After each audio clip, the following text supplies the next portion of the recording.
Hello, this is Yaakov Kronenberg from Jerusalem, and tonight I'm going to be doing another chart in a series of 10-minute classes on the ascendant with the ruling planet in the different houses.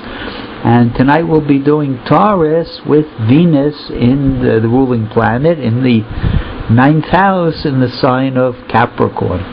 So again, it's very earthy. It's a nice combination, actually. Venus, this is a very nice combination because they're both in Earth, and there'll be a trine between the Venus and the ascendant. And with having the ruling planet in the 9th house, there's going to be an interest, of course, in 9th house affairs. You know, as a person basically is a tauras, right? They want the Taurean wants financial security, and they want comfort, and they want the good things in life, and they want beauty and all of that.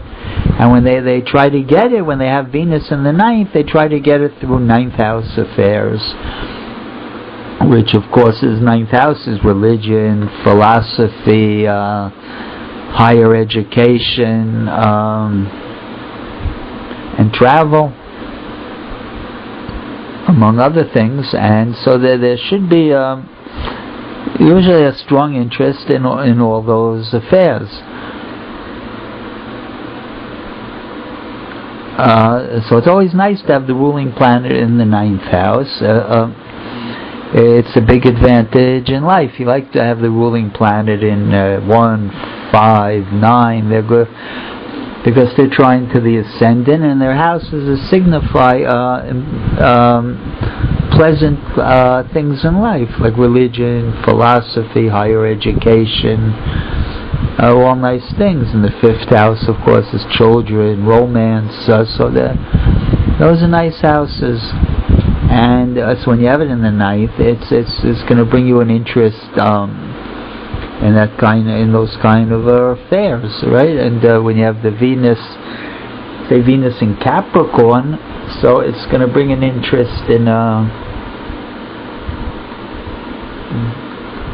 again, it's a more worldly type of Venus, right? Even though it's in the 9th house, and it's Capricorn, as a natural ruler of the 10th house, it's going to bring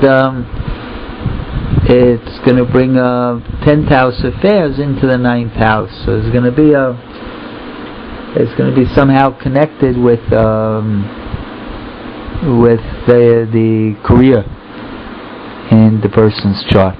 I want to do a chart tonight. It is a chart. I don't really know the person. She was a very famous singer. She is a very famous singer, I think. I vaguely remember her from the 1970s. She was, I don't know if she ever became really famous. I think she became very famous late, maybe in the 90s she became famous. I was looking at her biography because I saw her chart, looking for charts with with Taurus, with Venus in Capricorn. And it's interesting, her name is Bonnie Raitt, and she became a very famous singer, which on the one hand it is true, she has Venus. Again, it's a Venus chart. Always when you have a Venus chart, especially Taurus ascendant rules the throat, right? And Venus is very nice, and she has the Venus in the 9th house, almost exactly trying to the ascendant. So it's going to give her a very, very good singing voice and a very good appeal. She's going to be attractive, right? Because she got the Venus so strong. It's making an exact trine to the ascendant. In other words, whatever planet, it is an important point to make if you want to know how a person looks. You look at the planets that aspect the ascendant. You look at the ascendant first of all, and then you see how the planets aspecting the ascendant. So if a woman has Venus in a tight aspect, it's going to add beauty, right? She's a Taurus rising, which is a Venusian sign, and then she has the planet Venus in exact trine. So it's going to make a very, very attractive woman. And it's interesting, you would think that, on the first stand, since she has a ruling planet in the ninth, that she should be interested in philosophy, religion, higher education, and that she went off to be a singer. So I was wondering about that, so that's why I went to look at her biography, and it's actually her parents were very famous Broadway actors. Father was a Broadway actor, mother was also, I think, in the theater. And she actually had top education. Turned out she went to Harvard, which is like, the best, considered one of the, top schools in America, colleges, universities.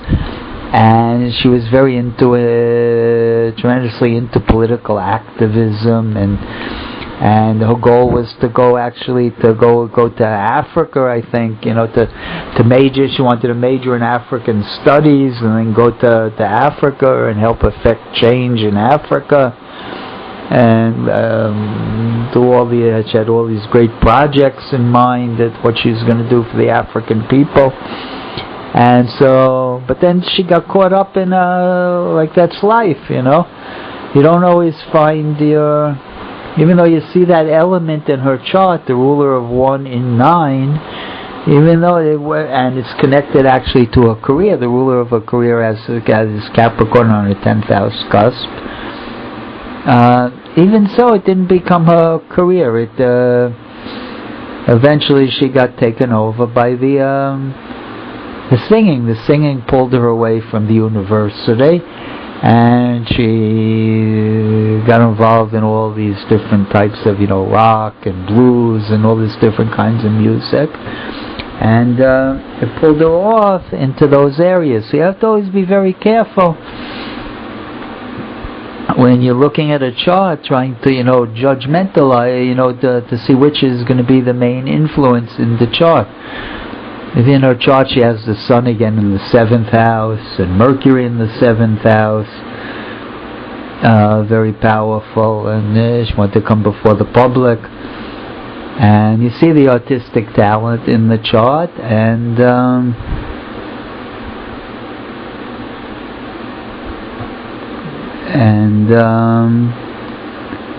so she went that way into music. You don't see the music's.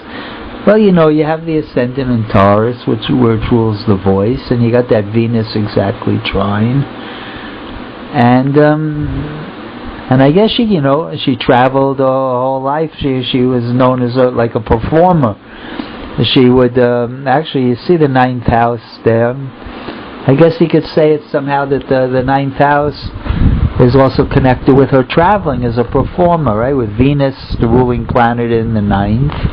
So she's going to travel around the world playing music to make a living, right? Because it's also connected. It's connected with her 10th house, her career, and so you see that in her chart. You see that they travel because of music, they travel because of art. When you have Venus in the 9th, it can work that way.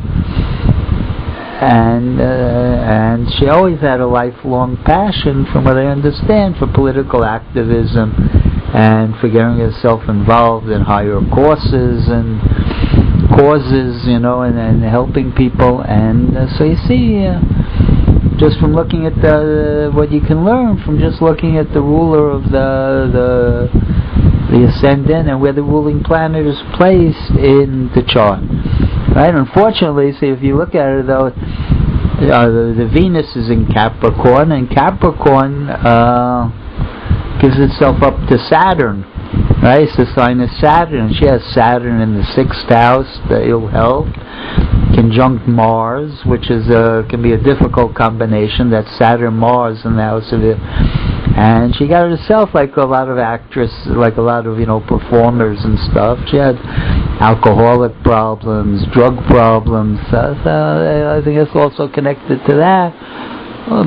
You always have to look at the dispositor of the ruling planet. It also tells you a lot about the person. Right? She went through basically 3 periods, right? She has that second period where she's going to have a lot of drug abuse and alcohol, and then that gives itself up eventually to Mercury, which is conjunct the sun in the 7th house, where she becomes famous and, you know, gets her act together a little bit more, cleans herself up, and all in all, it's an interesting chart. And I thank everybody for listening, and I hope they enjoyed the class.